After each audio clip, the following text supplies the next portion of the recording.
Bonjour! J'ai envie de faire une capsule sur un sujet assez sensible, mais qui vient me chercher beaucoup, qui me touche beaucoup. Puis avant même de commencer d'en parler, j'aimerais juste dire aux gens que c'est vraiment une terminologie qui vient me chercher beaucoup. Donc, les gens qui font partie des groupes avec cette terminologie-là, ça ne veut pas dire que je ne vous apprécie pas, que j'apprécie pas tout le beau travail que vous faites. Mais j'ai vraiment toujours un inconfort lorsque les gens me demandent comment va ma vie d'expatrié. Euh, j'ai un inconfort à faire partie de groupes d'expatriés, non pas parce qu'ils sont pas bien, là, sont magnifiques ces groupes-là. J'ai trouvé de la solidarité féminine et mix vraiment intéressante et ça fait du bien de voir des gens qui vivent un peu notre réalité de vivre à l'étranger puis qu'on puisse échanger même si on n'est pas tous dans les mêmes pays. On vit beaucoup de choses similaires, mais de voir le mot expatrié partout, ça me fait mal. Pour ceux qui me connaissent, j'ai une maîtrise en médiation interculturelle. Durant ma maîtrise, j'ai étudié un an en Espagne. Puis je peux vous dire que les termes, qu'on soit en Espagne ou au Canada, sont les mêmes. J'ai ensuite travaillé 5 ans à lutter contre le racisme, le sexisme, le classisme, etc., etc. Donc, expatrié, pourquoi ça me fait mal? C'est que j'ai l'impression... Pas j'ai l'impression... Ben, oui, on va dire que j'ai l'impression parce que je fais pas une recherche, je suis pas en train de faire une thèse sur le sujet. Pour moi, selon mes lectures, selon mes connaissances, expatrié, c'est un terme qui a été créé il n'y a pas si longtemps, puis est vraiment pour une classe particulière, donc le blanc, socio-économiquement parlant, bien nanti, qui s'en va vivre dans un autre pays pour travailler. Et c'est censé, selon les descriptions que je lis sur Internet, être pour un temps temporaire. Fait que de là, ça va, la définition, ça va. Par contre, je parle à beaucoup de gens qui vivent dans des pays depuis 20 ans avec aucun intérêt à revenir au Canada, puis ils se considèrent encore expatriés et ils ont tous ou toutes un certain inconfort à utiliser le mot je suis immigrant ou je suis immigrante. Et de là mon inconfort avec expatrié parce que je me dis quand un Marocain, un Chinois, un Africain, un Camerounais vient pour un an travailler dans une usine ou dans une compagnie au Canada, on va dire de lui que c'est un immigrant temporaire, un immigrant économique. On n'utilisera pas le mot expatrié pour cette personne-là. Puis nous, ben, on va s'utiliser un mot spécifique pour comme s'identifier sans vouloir se nommer immigrant. Donc, j'ai beaucoup d'inconfort avec ça. Je trouve qu'il y a une certaine forme de racisme caché derrière ça, de classisme. Donc, comme je disais, j'en veux pas au groupe d'avoir choisi ces noms-là, de s'associer avec ça. Moi, c'est mon inconfort. Depuis que je suis ici, je réalise que les gens me demandent jamais pourquoi tu as décidé d'immigrer à Bali, comment va ta est-ce que c'est difficile d'être immigrante dans ce pays-là? C'est toujours expatrié. Puis moi, je suis fière de dire que j'ai décidé d'immigrer, puis que je suis une immigrante canadienne à Bali.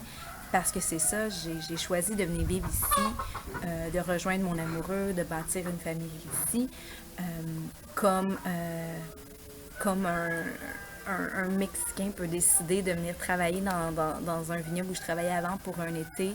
Euh, il va avoir le titre d'immigrant temporaire parce qu'il décide pour un temps donné de venir travailler, ramasser des sous. Donc pourquoi est-ce qu'on a aussi peur en tant que blanc d'utiliser le terme immigrant, émigré? Je me pose beaucoup de questions par rapport à ça ces temps-ci. Mais j'ai souvent un inconfort. Je m'abstiens souvent de répondre à des posts parce que j'ai toujours envie de dire oui, mais si on n'est pas expatrié, si on est immigrant, est-ce que ça nous touche aussi? Quelle est la différence? Mais j'ai pas envie de partir non plus le débat à tous les jours parce que le but est d'aller chercher de la solidarité dans ces groupes-là. Puis j'ai fait beaucoup de recherches Canadiens à l'étranger, immigrants canadiens. Il n'y en a pas de groupe. Puis j'y ai pensé à m'en partir un, mais je me dis, là, une année de doubler les ressources, est-ce que ça vaut vraiment la peine? Est-ce qu'il y a d'autres gens qui ont cet inconfort-là comme moi?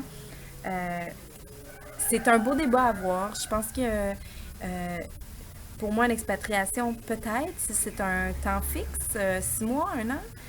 Mais si tu pars, que tu es rendu, que tu as ta résidence, que tu t'es intégré à la culture, que tu appelles ton pays la maison, ben pour moi, tu es rendu un immigrant. Tu as immigré dans ce pays-là. Donc, j'avais envie de vous partager mon inconfort. Je sais comme juste pas quoi en penser encore. J'aime les groupes. Je suis sur un groupe qui s'appelle Québécois expatriés. Il est merveilleux ce groupe-là. Celle qui l'admin qui l'a parti, elle est merveilleuse. Elle fait un podcast. Elle est vraiment incroyable.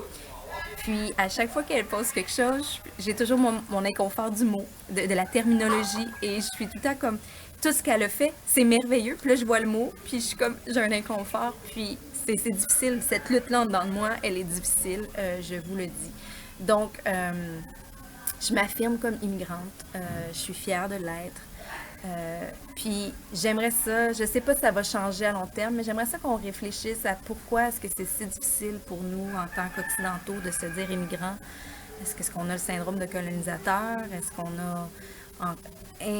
Est-ce que c'est comme imbriqué en dedans de nous qu'on est supérieur? Est-ce qu'on se croit encore supérieur?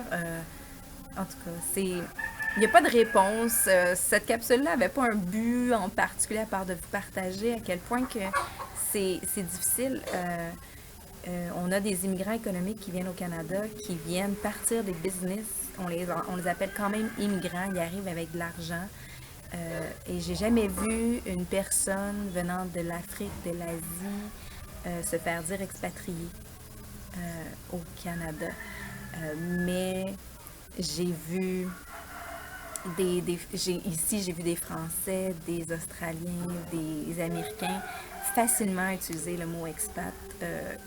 Puis pourtant, il y en a d'entre eux que ça fait 15, 20, 30 ans qu'ils habitent ici, mais je ne les ai jamais vus utiliser immigrants. Donc, c'est ça. Je pense que c'est un débat peut-être à soulever dans notre entourage de voyageurs qui habitent à l'étranger, de juste se re-questionner sur une terminologie qui affecte pas nous personnellement, mais quand on l'emmène dans la société, il y a quand même une sorte de classisme qui s'installe, puis de garder cette forme-là, ben, ça fait qu'on garde tout le temps une certaine forme de racisme caché. Puis peut-être que je me disais qu'en popant la question, en popant mon inconfort, ben, le débat pourrait peut-être être remis sur la table, puis peut-être dans quelques années, voire un demi-siècle, ça va changer, je ne sais pas. Mais j'ai toujours espoir qu'on s'améliore, qu'on réalise que des fois la terminologie n'est peut-être pas la bonne. On évolue beaucoup en tant qu'être humain, puis je crois que c'est la beauté de notre espèce. Donc, je laisse ça aller. Voilà, sur expat versus immigrant et mon inconfort par rapport à la terminologie expatriation. Et encore une fois, je finis sur le fait que je n'ai rien contre les groupes expatriés. J'ai juste un inconfort avec la terminologie, mais les groupes sont merveilleux. Ils m'ont apporté beaucoup de soutien et d'aide et c'est vraiment merveilleux. Donc, continuez votre beau travail. J'espère que vous ne prendrez pas personnel le fait que j'ai un inconfort avec la terminologie. Donc, merci beaucoup.